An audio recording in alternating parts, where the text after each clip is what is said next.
What it is, YouTube? It's Playback coming back with another bullseye of a tutorial here today on the channel. So I wanted to talk about the UAD ATR, really great plugin that can help you spice up your masters specifically. So if you guys do like this video, don't forget to like, comment, and subscribe down below. If you all guys also want to get a mix or book studio session, check the link to the website down below and check us out. All right, so let's get to this right now. Okay. What's love, love, love got to do with this?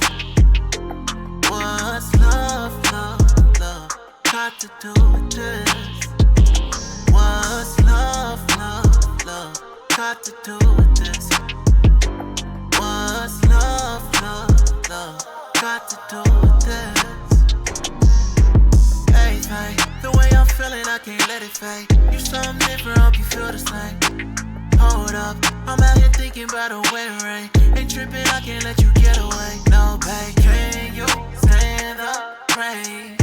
Okay, so really dope R&B song that we're working with here. And I think a lot of the times when it comes to engineering, you got to think about the emotional theme of the party. You feel me? Like, you as an engineer, you are kind of like a situation where you're like a fashion designer. You got to dress up the song for the appropriate emotional moment type shit like that. You feel me? Like, you damn well know the same way you gonna dress to a party is not the same way you gonna dress to a funeral. You feel me? There's a certain type of way things got to be dressed up to match the mood type shit like that. So with the R&B song, what that's bringing us to is where I wanted warmth. You feel me? I wanted that sexiness. I wanted that love that he's talking about. You feel me? And that warmth specifically is what I'm thinking about. So that's why I went to a plugin like this, which is the ATR, the UAD. So this is a really dope plugin, and I want to talk first thing about it. When it comes to like using something like this on the master fader, you got to think about your tape speeds, all right? Because something like 30 IPS usually will make the whole mix brighter, right? But going between the different tape speeds, also understand that the low frequency response, like how it reacts to the low end, the bass, the booty, you feel me, the gut, the bottom, it's gonna be different, you feel me? So yeah, like usually when I'm using it on a master fader, I'm usually putting it on the 15th because that has like the 15 IPS because that has the most neutral frequency response. But if you went to like 7.5, that would make the whole mix darker, you know what I mean? So that's something very important to understand too. Now with the actual controls, it's very simple. This is kind of like a plugin where you just kind of pull it up and it instantly sounds better, because of course, it's smoothing out the transients, not as much as the other tape plugins like J37 tape on the master fader. Boom, it's gonna just clobber the transients. But this one is pretty good. It preserves the transients. The kick still hits hard, and it has a subtle form of clipping because that's what tape does. So let's pay attention with and without going through the different tape speeds. What's love, love, love got to do with this? What's love, love, love got to do with this? What's love, love, love got to do with this? What's love, love, love got to do with this? Hey, hey, the way I'm feeling, I can't let it fade. You something different, hope you feel the same. Hold up, I'm out here thinking about a wedding ring. So you hear when we throw it on like 3.75 IPS, which is inches per second, it kind of sounds like a song that was playing on your grandma's old radio, you feel me, type shit like that.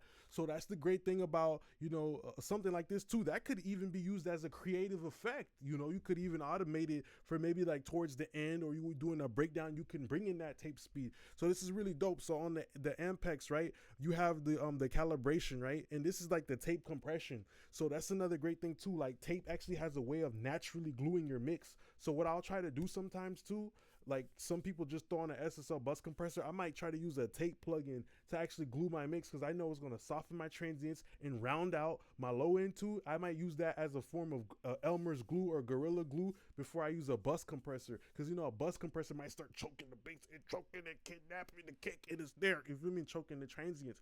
So yeah, the calibration is the higher up you go, it's more tape compression, you feel me? So this is really dope. And then you have the tape heads, and all these different formulas had different sounds. I know the GP9 is usually like very transparent and good for hip hop. Main thing to know too about a plugin like this too is that the more that you hit, the harder you hit the tape, the harder you smack the tape upside the head, it's gonna have a reaction to it. It's gonna flatten out the mix. You feel me? So there will be some mixes where I'm like, damn, I feel like my drums are losing punch, where I'll like literally back off. I will back off the the input. You feel me? So I can get a more subtle type of tape sound and not just that pressed up against the glass that's gonna kind of give my transients a haircut type shit. You know? What's love, love, love got to do with this? What's love, love, love got to do with this? What's love, love, love got to do with this? What's love, love, love got to do with this? Hey, hey, the way I'm feeling, I can't let it fade. You something different, hope you feel the same. Hold up, I'm out here thinking about a way rain. Ain't tripping, I can't let you get away. No, babe, can you? So that's kind of a situation of how I would use a plugin like this, where first thing I do is I go through the tape formulas. Okay, so boom, do I want horseradish? Boom, do I want mayonnaise? Boom, like do I want what type of flavor, what type of seasoning do I want on the overall mix? Because it's on the master fader, it's affecting the overall mix. And then after that, I'll play around with the calibration. Like for example, the +9 was too heavy; it was literally crushing up the drums and the bass and everything like that. So these are some things that you want to be like thinking about when you're using a tape plugin on your master fader. You feel me? It can be a very dope tool when you know emotionally when it's calling for you, like in an R&B song type shit like this. All right. So yeah, that's pretty much the end of the video here today. I wanted to show my mindset, how I like to use tape plugins on the master fader. Don't forget to like, comment, and subscribe down below. Check the links to support the channel, book a mix, book a studio session. Just want to say thanks a lot for watching the YouTube video. Appreciate y'all now. Peace.